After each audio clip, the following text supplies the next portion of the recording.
I'm Grant Oliphant. This is We Can Be.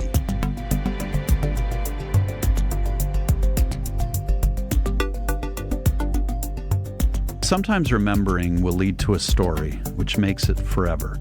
That's what stories are for. Stories are for joining the past to the future. Stories are for those late hours in the night when you can't remember how you got from where you were to where you are. Stories are for eternity, when memory is erased, when there is nothing to remember except the story. Those are the words of Tim O'Brien from his classic novel, The Things They Carried.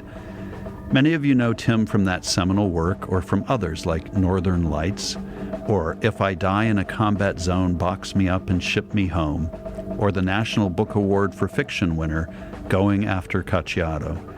He has been a writer for the Pittsburgh set NBC show This Is Us, was recently heard in Ken Burns' PBS miniseries, The Vietnam War, and is here celebrating Dad's Maybe book, his latest publication. Tim O'Brien, thank you so much for being with us here today. I'm delighted. I'm going to say up front that as a writer, I am in awe of your writing. It's an honor to have you here. Thanks. You've commented in other venues that you wanted to be a writer since you were a kid, but you've also said that you didn't feel you needed to be a writer until you actually found yourself having experienced combat. And I'm just curious if you would share with us a little bit about your journey to writing and what made you want to be a writer who commented on important social issues. I grew up as a lover of books from the time I was 7, maybe even 6 years old. Books were a way of escaping a tough home environment. My dad was an alcoholic and things were stressful around the house. And I tended to lock myself in my bedroom and leave the anxieties of the household behind and enter the adventure of whatever story I was reading. The book world seemed to me in some ways more real than the world I was really living in, which seemed in many ways this can't be happening. The love for books was fed by my dad, who was himself a big reader when he was sober. And I can remember an evening, wintertime, southern Minnesota, getting dark outside, snow falling, and my dad seated in a chair in the living room reading a book. He was sober, he had a little smile on his face, and he looked so full of contentment and peace as he looked into the pages of that book. And I remember wishing desperately that I was that book, that he would look at me the way he looked into the pages of that book, so peaceful and no anger and simmering rage going on inside him, just at peace. And that image is among the 5 or 6 images of my life that are totally indelible. I'll never leave it. And soon afterward, I began writing as a kid, little 1 or page vignettes about things that happened at school or in my life as a child.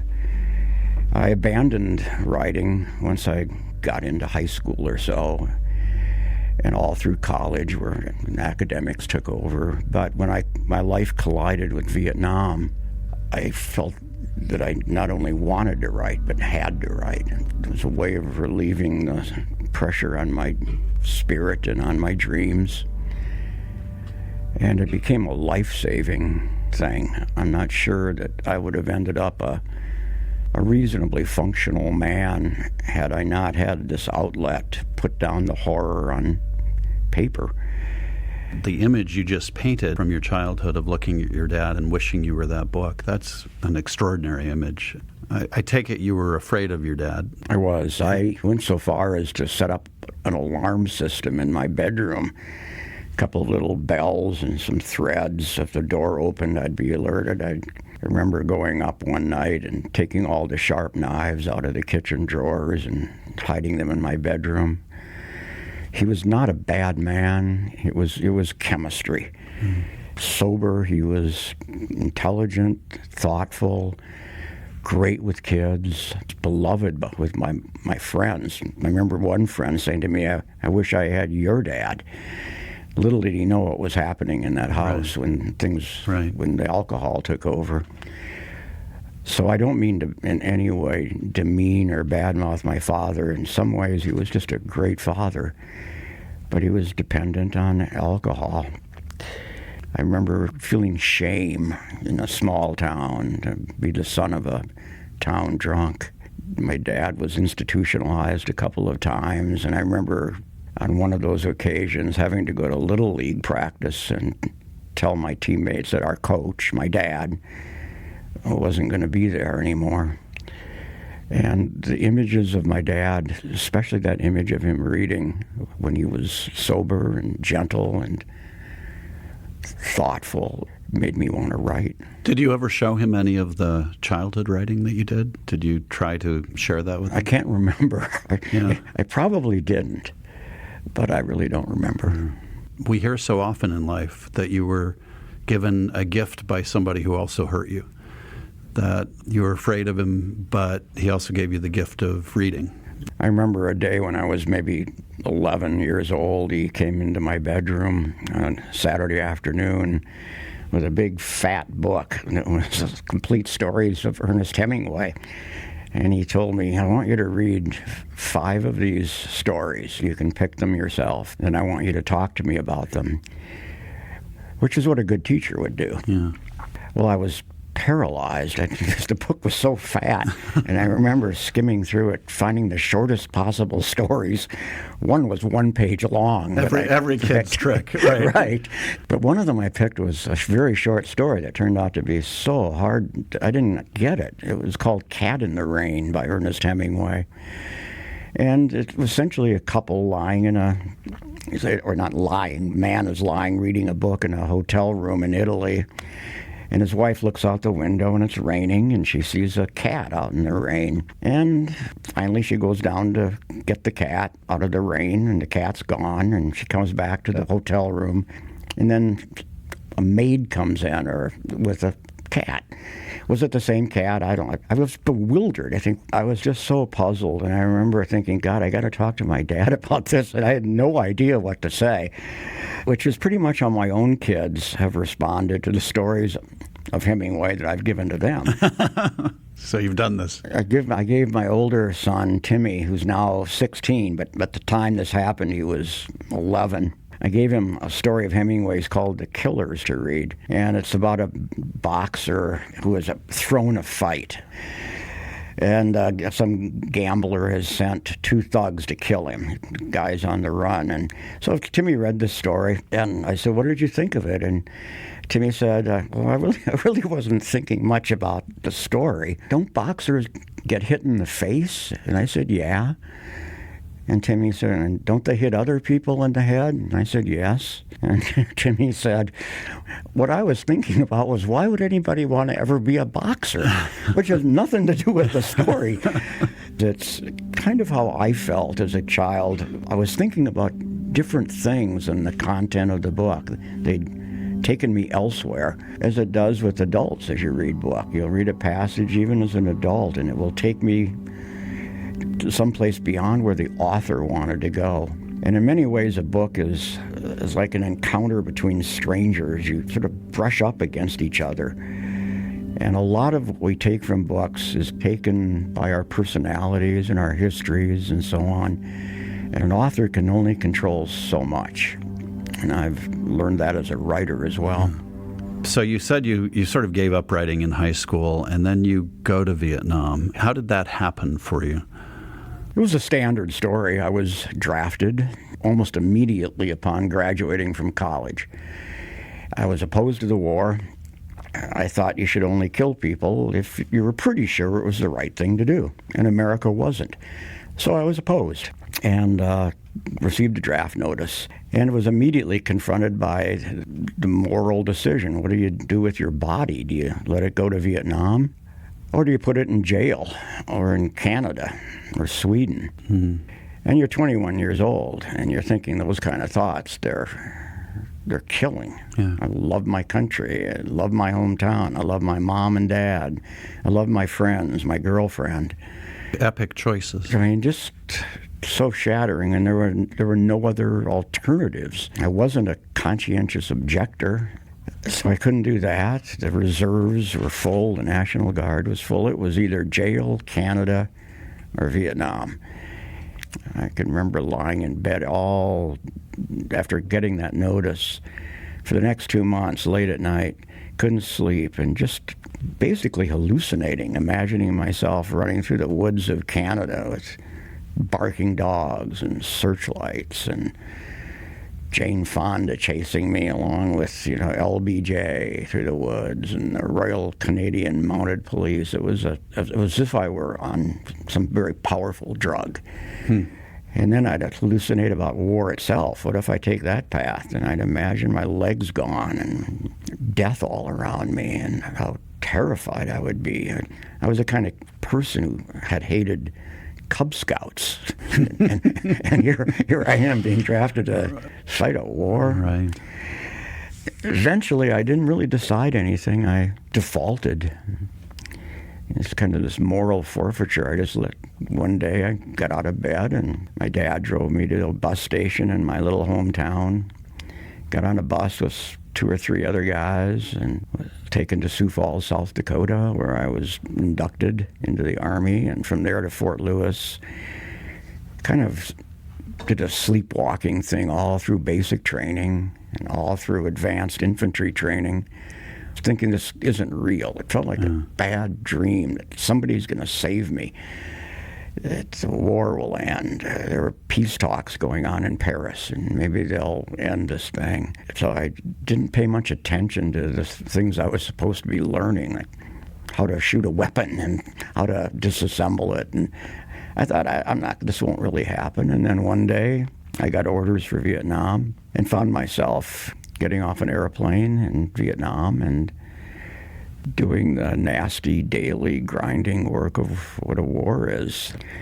I had thought that somehow the Army would make me a typist or a clerk, because I was a college graduate and I had great grades, and I had a graduate school fellowship to Harvard after the war was over. I mean, I was not standard foot soldier material, but that's what I did for my tour in Vietnam, was sleep in the rain and go out on ambushes, daily patrols, watching people die all around me.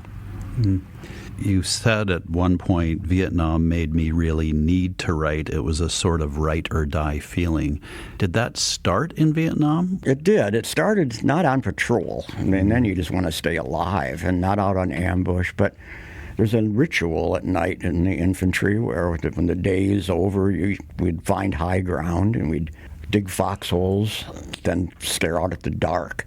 But in the hour before dark, that kind of twilight hour where guys would be sitting at their foxholes, and most guys would horse around and tell stories about their hometowns and their girlfriends, and I would often spend, not often, that's an exaggeration, but now and then would get out a piece of paper and write little vignettes about what had happened that day, 1 page, handwritten, or 2 pages, and try to capture the feel of what happened that day, not with any thought of publication. Mostly, I imagined these scraps of paper being found on my body, and my mom and dad could read them and know what was going through my head.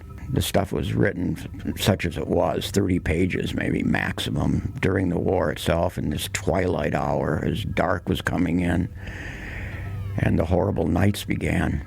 So 19 months in this place. I was in Vietnam for only 13 of those months. The rest of it was basic training and AIT before I got there. The Army had a program where you could get out of the Army early if you extended your tour in Vietnam, which is what I did. I didn't want to go back to some fort after the war and shine my shoes and salute my inferiors and all that sort of thing. You write so much about this. What do those of us who have not served in war get wrong about war? I ask this in the context of an America that is now 18 years into the present conflict, and we're sending 18-year-olds to fight in Afghanistan and who knows where else. in a conflict that began before they were born. How should we be properly framing the concept of war? Well, I think you can start with the word war, period. War on poverty, global war on terror, war on drugs. The word war has become a kind of euphemism. And I've written a new book, and one of the chapters is a proposal that we erase the word war from all our dictionaries, from the Gettysburg Address, from the U.S. Constitution. Congress will no longer declare war. They will declare the intent to kill people, including children. To substitute the words killing people, including children, for the word war, because that's what it is. We're not killing goldfish or Muppets. It's a people-killing enterprise. And I would submit that it would be a lot easier, or more difficult, rather, for someone to stand up at a PTA meeting or a Kiwanis Club meeting and say, I think we should kill people, including children. But the word war has been so, it's not even a word anymore. It conjures up, for me, virtually nothing. So when you ask the question, what is it we don't understand, my answer is pretty much everything. Everything. The word is infectious. It's epidemic. It riddles our language. But it's a substitute, a euphemistic substitute for horror. My kids, for example, I think have watched one too many videos in which the killing is artificial, just killing pixel villains and things like this. And I think that dilutes the horror of it all. I think they have the vague notion that war is glamorous in some ways. And I did a little exercise with my kids when they were maybe 10 and 9. I had them go out on a forced march with their mother. I was too old to do it. I'm 72 years old, so she led the forced march. It was a 16-mile march, and I made them, I loaded up these 20-pound sacks of sugar and put them in there and made them carry cans of peaches and for a heavy load. I made them carry rubber boots because they couldn't go on roads. They had to walk through fields in Texas, heading to a little town called Menchaca, about 8 miles from our house, and then back. Just to give them the notion that just the simple drudgery and fatigue and monotony that is the context of combat. It's not all pulling the trigger and firefights. Most of it is just exhausting, fatiguing, mind-dulling labor. Hard on the body and even harder on the head, on the spirit. Then I asked them afterward to write an essay. Is war glamorous? That was their essay question when they returned from this forced march. So among the things that is not known about wars are the effects of sheer raw fatigue on the human spirit. It dulls your moral gyroscope. You're tired enough. You've been going without sleep for weeks on end. At night, you're on guard, right, so you don't get killed. Right. And then during the day, you're supposed to go on all these missions. And then people start dying all around you, and you don't have that buffer of restraint. So you start shooting water buffalo and chickens and hogs and peeing in village wells and taking out your frustrations without that interceding moral barrier that most of us carry around in civilian life. So I don't think the raw nastiness of war is wholly comprehended. What do you say to people who, I've talked about this with a lot of veterans who almost without exception have shared concern about the 18-year war continuing, the legal killing of people, including children, to use your phrase, your proposal. And they worry about what is now being referred to as the forever war.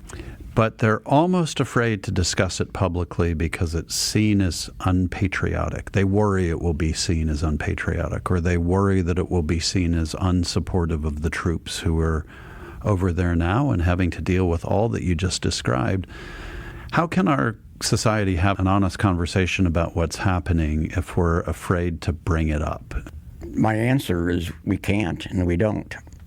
we're terrified as a country of saying anything that has even a tinge of that's not patriotic and that's not supporting our troops. It's like being afraid of the truth. And we prefer to duck our heads and bury our consciences out of a kind of terror. In this book that's coming out in October, I wrote a chapter about beheading. I started with a quote from George Orwell. If liberty means anything at all, it means the right to tell people what they do not want to hear. Mm-hmm. And then I said for years, Americans have been appalled by YouTube beheadings by Al-Qaeda, ISIS, Taliban, and rightfully appalled. On the other hand, for the same number of years, Americans have snoozed through our own beheadings, drones, artillery, rockets, bombs, and we're not appalled. Anybody who thinks that an artillery round doesn't behead you hasn't seen the effects of an artillery round or a bomb. They behead, and they don't just behead. They body. They turn to mush the human body. But no one's appalled. Is one beheading more moral than another? Is one more bloodless? Is one more less gory or more gory? Is one more righteous than the other? It's an example of hypocrisy on a grand political scale. We do exactly the same sort of things, but one is evil. And not just that, it's a political justification for the war. They're barbarous, they're savage. And the moral justification for a war, it falls apart because we're doing the same sorts of things on a much larger scale. Well, having said that, anybody who listens to this podcast and who's of the conservative ilk is going to be screaming bloody murder.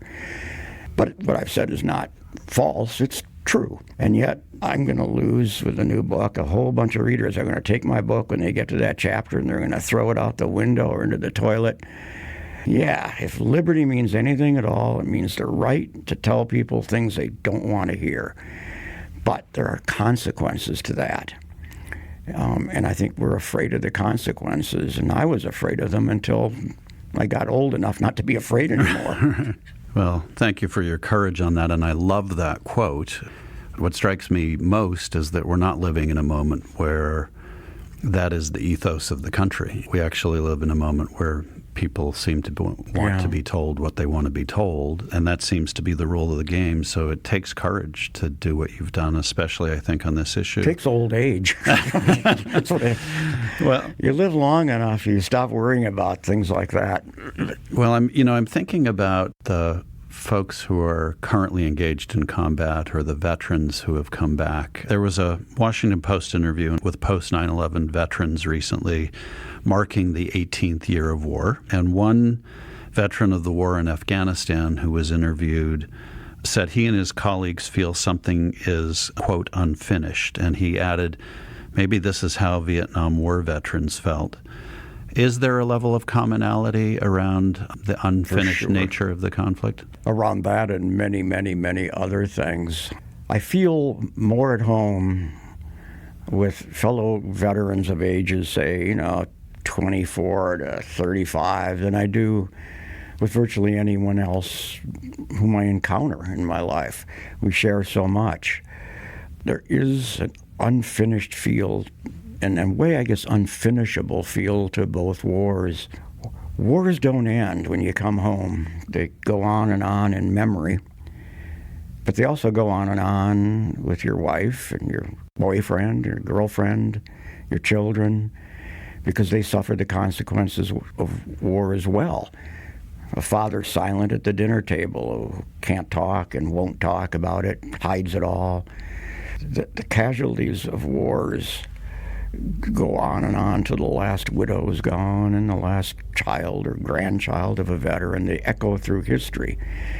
God knows it's happened in my own case. I was 21 years old. That was 50-some years ago that Vietnam happened to me. And here I am, and it's 2019, and I'm sitting here talking to you, and I feel it all rushing back. It's not over. in essence, what you've done is taken us from the outer life to the inner life as well, that it is unfinished in both respects. And the lives of my kids, 16 and 14 years old, and they have to endure my cussing and my bad temper and my anger with yelling at the television set when I hear these, warmongers so blithely sending other people off to get killed. Not themselves. Not their kids, not their wives, other people. And it made me angry when I was young, and it makes me even angrier now. If you support a war, there should be a law. You have to go. And you should have to send your children. And if you don't want to do that, you're, in my opinion, a hypocrite on a colossal, immoral scale. You're telling other people, you go kill people and you go die, but not me and not my kids, not my family. Do you worry that the volunteer army makes it too easy for politicians just to make those decisions and not have... So the class making the decision is not the class bearing the burden? Way too easy. The wolf isn't at the doorstep yapping at you saying, you're going to go, the way it was back when there was a draft. I can't remember. I used to know the percentage of people who actually are part of the all-volunteer army, but it's fractional, very, very small. And only for those people does the imminent threat of death and killing enter their lives. The rest of us can pay our taxes and support the war in that sort of sense, but not with our blood. And it's so easy to be bellicose and belligerent in your rhetoric if you have no personal consequences. It's too easy to be belligerent and to be simple-minded in your belligerence. How many Americans actually know the difference between a Sunni and a Shiite Muslim? Like, if you gave a multiple-choice test, how many could find Iraq on a map? What do you say to people, though, who say, okay, but Tim, we live in a dangerous world and we were attacked on 9/11, we continue to face threats from bad actors operating out of these places, and war is by definition ugly. So that's just the way it is. How do you, when you hear that argument, how do you react to it? About the 9/11 argument, I'd say, we were attacked and we should strike back. But we shouldn't strike back against Canadians and people in Fiji and Chile. You strike back against the people who did it, don't you? And we didn't. We didn't. We went to war in Afghanistan, a war that's now gone on 18, almost 19 years, a long time. Part of the equation also, though, is the rhetoric of the war. We don't want the smoking gun, said George Bush, said Condoleezza Rice, said Dick Cheney. We don't want the smoking gun to be a mushroom cloud. It was the whole weapons of mass destruction thing that planted immense fear. That's why we supported the war. That was the cause of our going in. It was not just 9/11. It had to do also with weapons of mass destruction. Well, there were no weapons of mass destruction.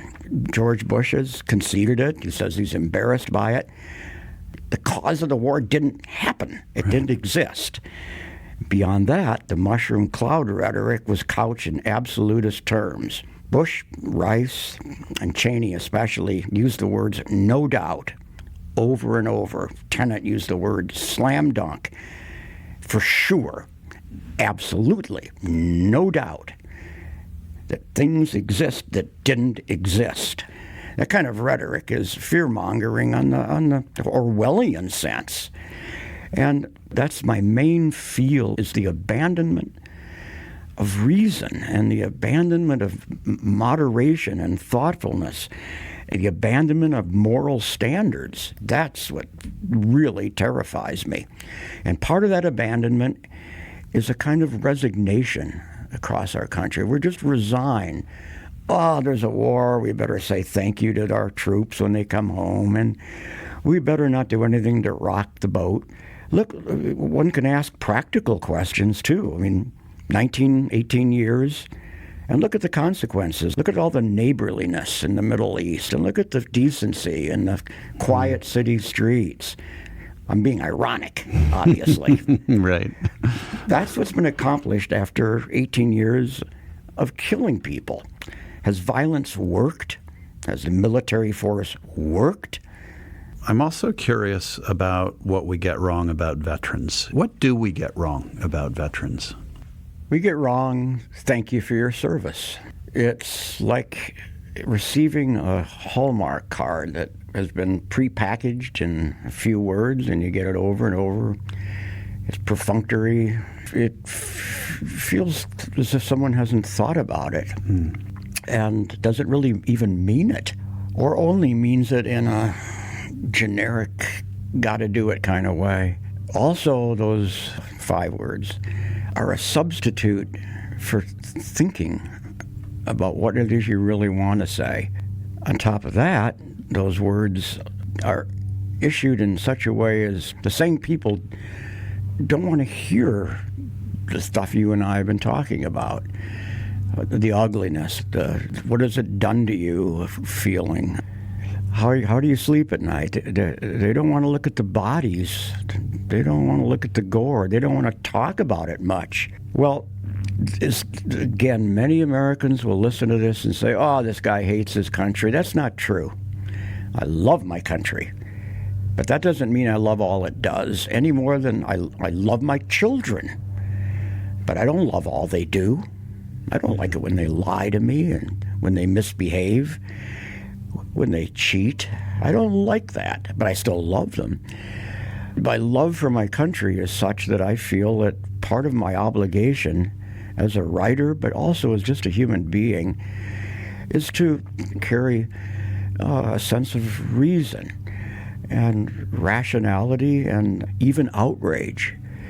Another thing we get wrong with veterans, I think, is that we're all kind of homogeneous. We're all alike. That's a Vietnam vet. And they're all kind of the same.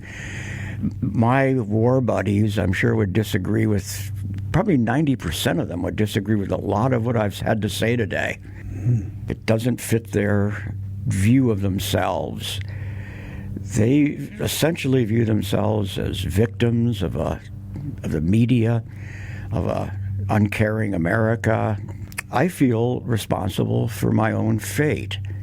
I didn't have to go to Vietnam. I could have gone to jail. I could have gone to Canada. Could have, and didn't.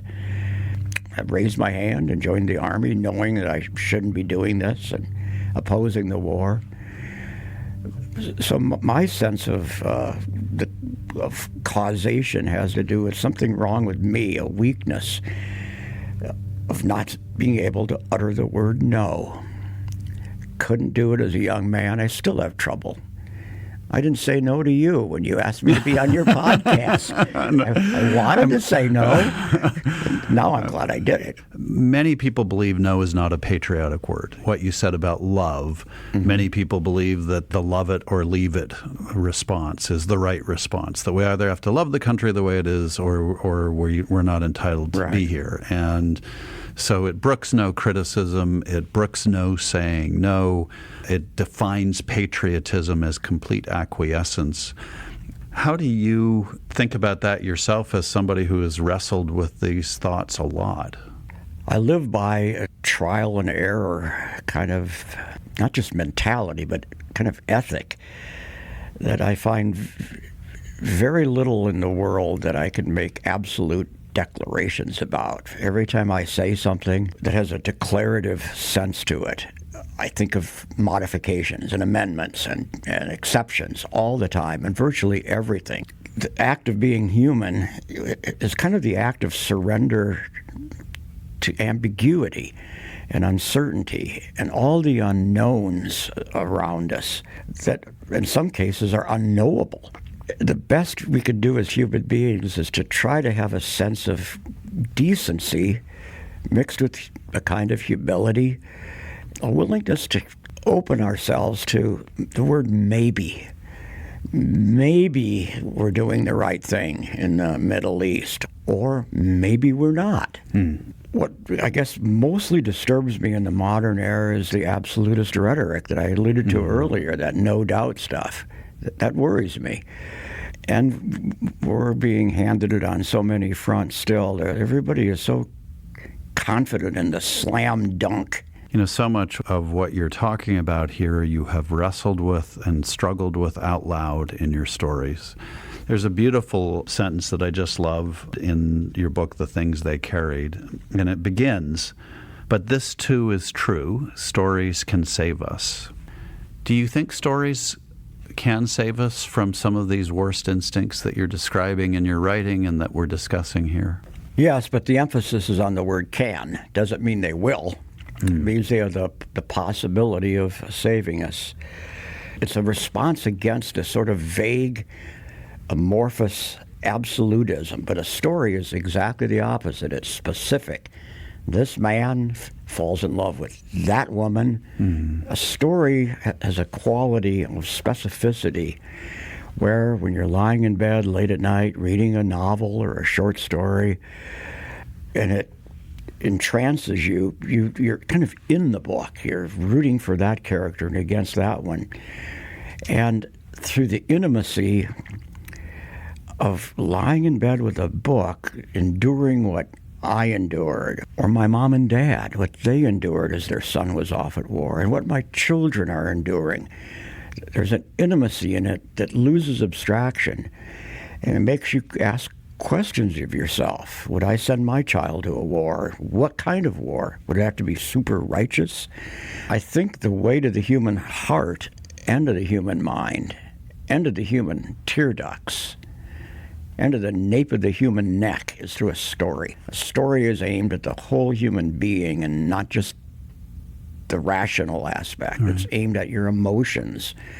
The stories can help us kind of make our minds up about things. You've written that story truth is emotional truth, partly in answer to why you chose to write fiction.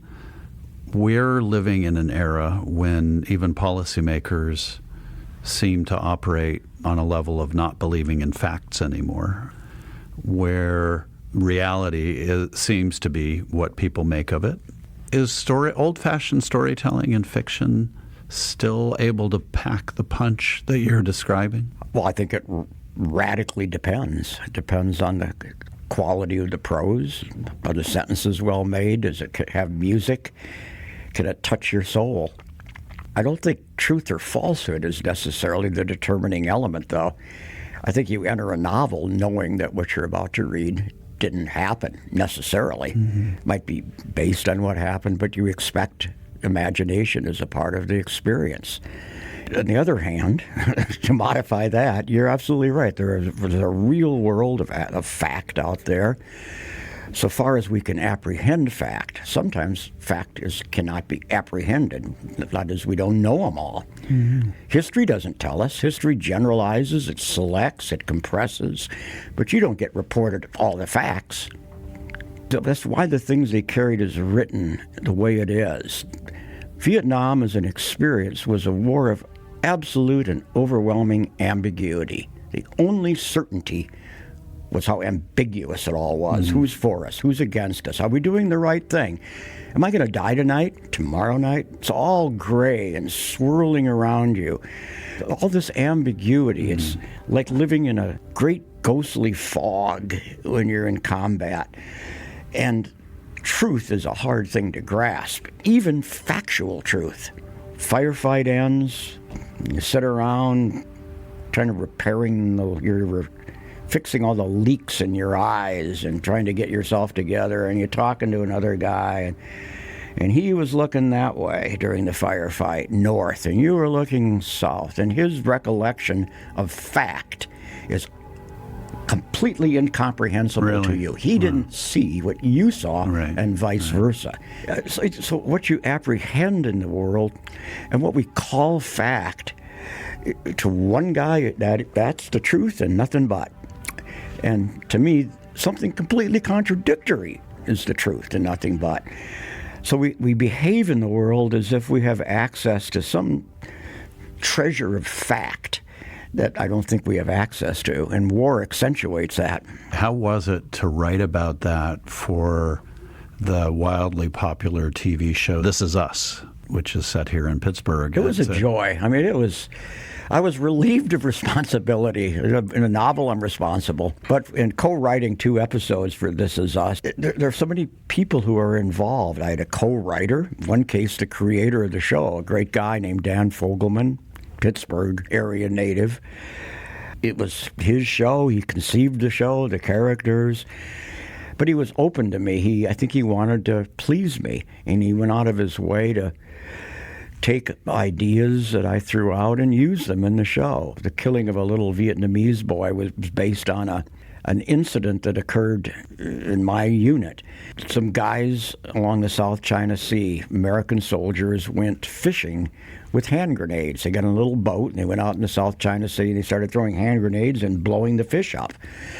I had mentioned this during a meeting with Dan, and you could see a light bulb was going up. He was going to use this somehow. It was a casualty of war. A dead guy blew himself up doing this grenade thing. He dropped the grenade. It was wet, slippery, fell in the boat, and he killed himself by accident. And in the case of the finished product, the finished show, This Is Us, that episode, it happened to a little Vietnamese boy along with an American soldier who died.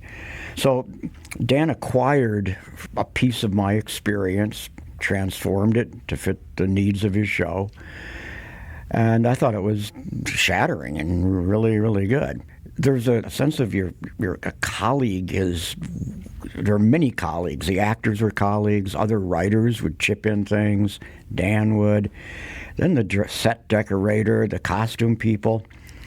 And I would argue for certain things. I thought the uniforms looked brand new and too dark and green. And the costume people tried to dirty them up and make them bleached out, but they never quite succeeded. And everybody's doing different elements of this thing. How a show ever actually appears on television seems to be a kind of miracle. That some of the best things happened by accident that appeared in the 2 episodes that I was involved in. One was a shot of a soldier who had just lost a friend, had died by stepping on a landmine. And it's the next day, and he's sitting on a dock along a river. And there's a long shot of him, and the sun is just coming up. And none of us, except the actor and a few of the photography people, very few were on the set yet. It was very early in the morning. And the cinematographer decided, I'm going to take a shot of this guy sitting at the end of these, he stands up and throws this football out into the river. It's a beautifully photographed, emotional scene. The kid's character had been playing football with his friend before he died. There's no dialogue.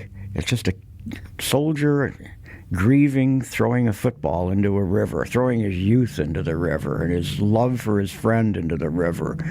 It was shot by kind of accident. It wasn't planned. But it was a highlight of the script. It said more without any dialogue than anything that I wrote. So let's talk about your new book for a moment. It's called Dad's Maybe Book. You write, we are all writing our maybe books full of maybe tomorrows, and each maybe tomorrow brings another maybe tomorrow, and then another, until the last line of the last page receives its period. Sort of feels to me like the sort of thing one could only write at 72. One couldn't write that at 16. But what is the Dad's Maybe Book about? I'm tentative in all that. Every word that comes out of my mouth, I'm tentative, including the sentence I just uttered. I can tell an anecdote. This is where story is better than declaring. So I'm at work on this book. I've been at it for 15 years or so, off and on, mostly just trying to be a good dad. I gave up writing. I was tired of the loneliness of writing. I was tired of I felt entrapped by my own profession. Sitting alone in a room in my underwear day after day after day after day after day after day after day, struggling to make a decent sentence, and then one that was fresh and I hadn't written before or read before. I was sick of it. And I had 2 children late in life, my only 2, and I said, I'm going to be a good dad. If nothing else, if writing gets in the way of that, I'm not going to do it. And I did it. I surrendered something that was beloved to me, making stories. As much as I hated it, I loved the endorphin rush when a good sentence was written, and one that I thought, that'll wake up some librarian in Dubuque, and, get them out of their lethargy. And then one day, I don't know how many years ago, 8 years ago, 7 years ago, my youngest son, who then was, 6 years old, 7 years old, said, "How's your book going?" And I said, I don't even know if it'll be a book. I said, it'll probably end up in the trash can. And a couple of days later, he said, "Well, I've been thinking about it, Dad. What is your title going to be?" And I said, I don't have the slightest idea, Dad. I can't even get the book written. And he said, "Well, why don't you just call it what it is? Call it your maybe book." And I jotted down that idea, and I threw it in with a whole pile of notes, things that maybe I would put in this maybe book of mine. And Tad started to leave the room after I jotted down, and he said, "Dad, do they pay you for writing these books?" And I said, "Well, sometimes if they're good." And he said, "Well, did they pay extra for the titles?" And I looked at him, and he looked at me, and he left the room, and he came back with an IOU in case I used his title. It's mostly a memoir, I would say, if you had to describe the book, about my life. It's a selective memoir: childhood, life as a writer, life as a soldier, life after the war, and life as a father. It's a book that is directed toward my kids. Every chapter is things I wish my dad had said to me about his own life and what he was thinking about. He was a mystery to me. I didn't want my kids to have a dead father that they never got to know. Just words from their father, almost like a message in a bottle. You throw it out and hope when the kids are 40 years old and they're middle-aged, they'll know something about a man they really didn't get to know very well. They're not, even at ages 16 and 14 now, they're not much curious. They've never asked me a single thing about Vietnam, ever. They're not at all impressed that their dad has just written a book in which their names appear on almost every page. They haven't even, as far as I know, opened it. And it's been lying around in the house now for about a month in the advanced reading copy. So the maybe book comes. Maybe they'll read it. Maybe they won't. Maybe they'll like it. Maybe they won't. Maybe they'll agree with some of the things I've said that they did, and maybe they'll say, "It didn't happen that way. It happened another way." There's a nobility and a sublimity to the word maybe that I find human and wonderful. It seems a human thing to be maybe about the world. I love this concept of maybe. I also love that you wrestle with how it comes off, because it reminds me of the saying that all generalizations are wrong, including this one. This one, right. So, and you clearly are a man who shies from absolutes. I think in some ways you feel that you describe yourself as not a victim, but that you've been victimized by absolutes. They've caused trouble in my life, for sure. I can't thank you enough for being with us. This has been a fascinating conversation, and I really appreciate your courage and your bravery and your way of looking at the world and the maybiness of it all. Great pleasure. I wish I'd been more articulate, but I did my best. I would say that was pretty darn good. So the name of our podcast is We Can Be, and I always like to end by asking, it's an incomplete sentence. How would you complete that sentence? We can be... We can be fully human. I don't know what else. I mean, I don't know how to. There's so many things that come to my head. I rejected like 4,000 possibilities in that millisecond there. Well, fully human is good. I like it. Thank you. It was a pleasure, Grant. Thank you. Tim said the way to a heart, the head, the nape of the neck is a story. Tim's stories have brought what he has seen and experienced alive for the world to know, feel, and reckon with. As Tim said, wars don't end once we sign peace treaties. They affect lives for generations to come in ways many of us may never fully know. Likewise, Tim's writing has moved millions of readers in profound ways he may not even realize. We're grateful to him for the art he has given us and sharing so eloquently and truthfully what he has carried.